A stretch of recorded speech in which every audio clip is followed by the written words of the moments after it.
Assalamu alaikum and welcome to the Good Health Show with me, Ms. Banu.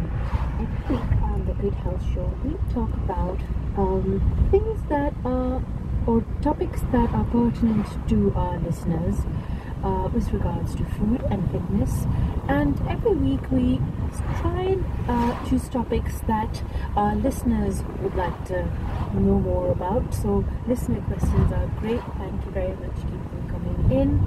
But for those of you who've just joined us, basically we talk about food, fitness, and ways to keep at the risk of sounding cliched, to keep the happy in the healthy. Because there is often a misconception that in order to be healthy, you need to be it needs to be not very enjoyable, it needs to be a rigorous routine, things that you're not used to, etc., etc. So those are the kinds of things we talk about, ways in which you can tailor your health journey to health in a way that suits you. But also importantly, we talk about things that, like I said, that are topical. So we talk about myths that are doing the rounds, and we separate fact from fiction, and those are the kinds of things that I generally cover on the show. Now, in recent times, vegetarian diets, plant-based diets are becoming increasingly popular. So I thought, and in Ramadan, I've received lots of questions about this, people who had recently become vegetarian or who were thinking about becoming vegetarian, or basically interested in the whole concept of how you can eat and be healthy as a vegetarian. And since this is something that is gaining increasing popularity, it's something that I thought would be useful for us to have a bit of a peek into. Now, there's so much to talk about, really, that it's hard to cover in one show. But we'll just scratch a bit of the surface and have a look.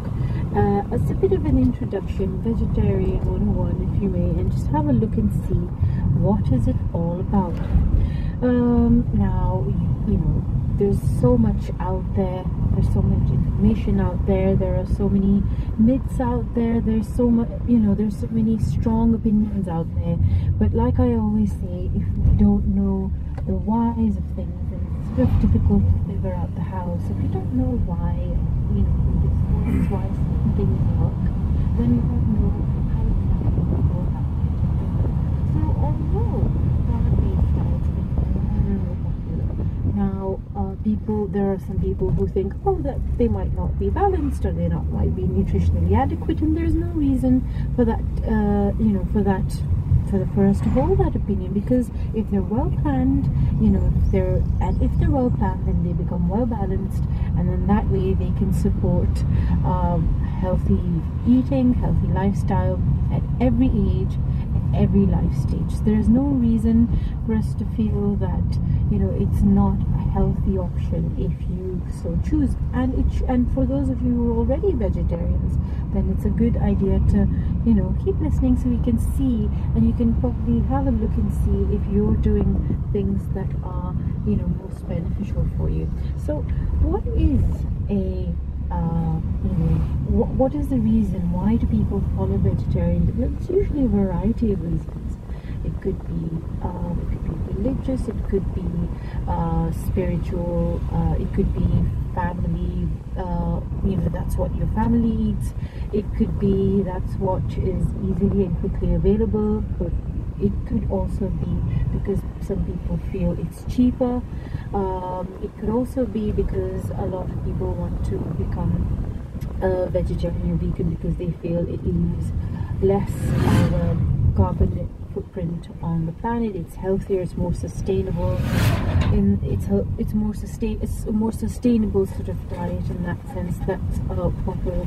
Also, some people do it because there's various reasons why people have their taste, perhaps preference.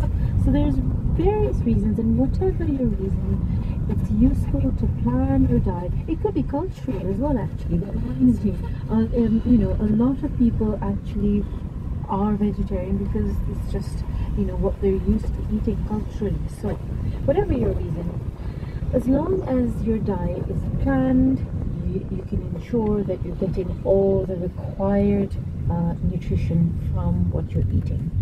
Okay, now just before Ramadan started, I was doing a weight loss series which I started, and I thought I would, just sort of pepper it a bit with this, because there is a question which we can answer, which is to do with weight loss and vegetarianism, and then something we can look at today. So I'll just move that in today's show, and just so that there is a link to that. So there's various types of vegetarian diets. Now vegetarians typically don't eat meat, poultry, fish, or shellfish, but there's various different types of vegetarian diets. Now this isn't a diet in the sense where people are refraining to, I mean diet in the sense of what we eat. So this isn't something in the popular meaning of the word diet. This just means diet. So from now on, in this show, particularly when I say diet, I just mean what people eat. So there's various different types of vegetarian diets. Surprise, a lot of people don't know this. It sort of tends to be a blanketing, but it's in part not that. So lacto-ovo vegetarians basically eat dairy foods and eggs, but they don't eat, but often choose not to eat meat, poultry, or seafood.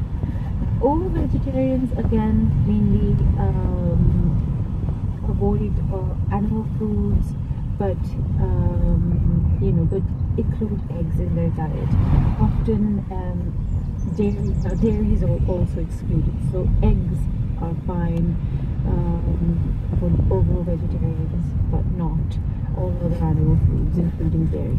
Now, lacto-vegetarians eat dairy foods, but they refrain from eggs, meat, poultry, and seafood. Now, pescatarians eat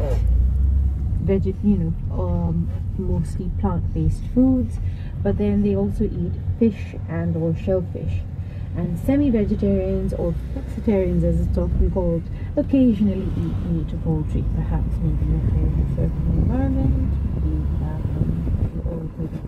home, and things like that. Now veganism is gaining lots of popularity. In fact, so much more options out there for those who choose. The options are really quite limitless when you go out and the very popular shops. For those who choose to be vegans, there's vegan options out there, there's cakes out there, there's mainstream food industry is really entering to this market now. Vegans don't eat any animal products at all, including honey, dairy, and eggs. So it's a more, stricter version in that sense, because definitely, it sort of stretches to any sort of animal-related products. So that would include honey or dairy and eggs. Now, there's many or products that you can buy in the shop, even supplements and things like that, which do contain animal ingredients. So all manufacturers